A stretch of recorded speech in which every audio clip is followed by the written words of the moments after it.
বিসমিল্লাহির রহমানির রহিম। প্রিয় ভিউয়ার্স, আজকে আমি মূলা শাক দিয়ে চিংড়ি মাছ রান্না করব। এই রেসিপিটি আপনাদের সঙ্গে শেয়ার করব। তো আমি মূলা শাক কেটে নিয়েছি, এটা ভালো করে ধুয়ে নিয়েছি। শাকগুলো লম্বা লম্বা করে বড় বড় করে কেটে ভালো করে ধুয়ে নিয়েছি। এখন এই শাকগুলো আমি ছোট ছোট করে কেটে নিব।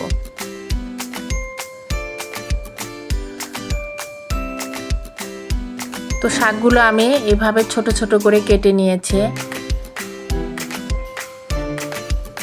তো এগুলো আমি সিদ্ধ দিব।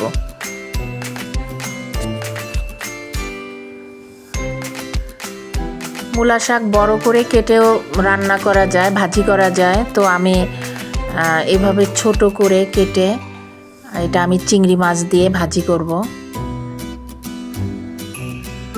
তো সামান্য লবণ দিয়ে দিব, আর পেঁয়াজ কুচি দিয়ে দিব, কাঁচামরিচ দিব। এখানে অল্প করে পেঁয়াজ কুচি কাঁচামরিচ দিব, কারণ পরে আবার পেঁয়াজ কুচি দিব। তো এখন এটা সামান্য পানি দিয়ে এটা আমি সিদ্ধ করে নিব। হালকা সিদ্ধ, খুব বেশি না, একটু আর কি ভাপ দিয়ে নিব। তো সামান্য পানি দিয়ে এটা আমি ঢেকে দিব।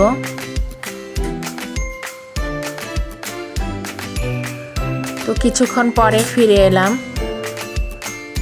হয়ে গেছে শাকটা, কারণ নরম শাক, কচি শাক।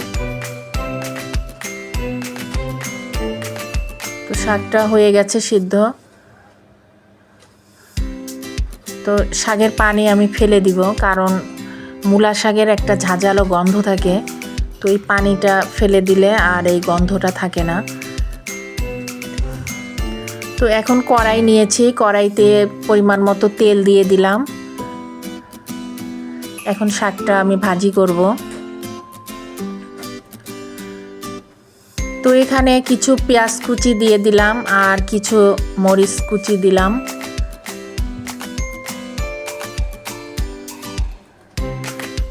দিয়ে এটা একটু নেড়ে চেড়ে নিব।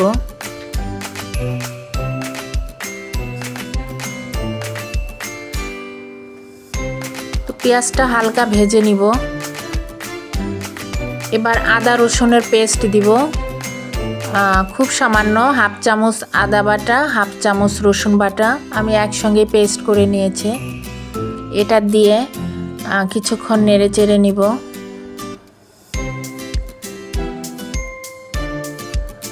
তো এবার অন্য মশলা দিব, লাল মরিচের গুঁড়া দিব।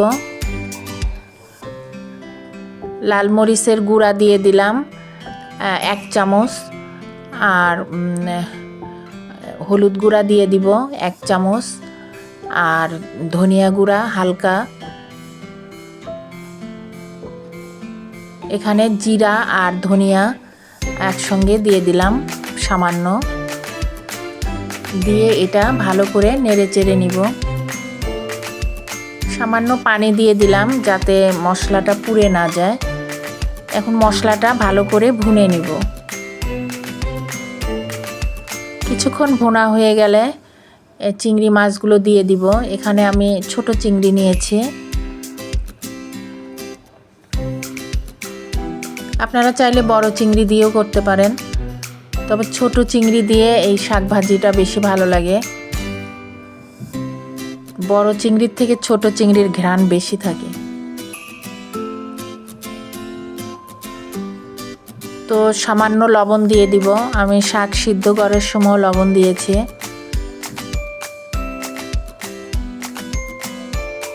এখন ঢেকে দিব। ঢেকে কিছুক্ষণ পরে ফিরে এলাম। মাছটা কষানো হয়ে গেছে।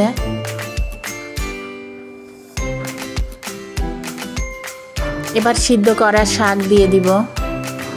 আমি সিদ্ধ করে পানি ঝরিয়ে রেখেছি, এই শাকটা দিয়ে দিব।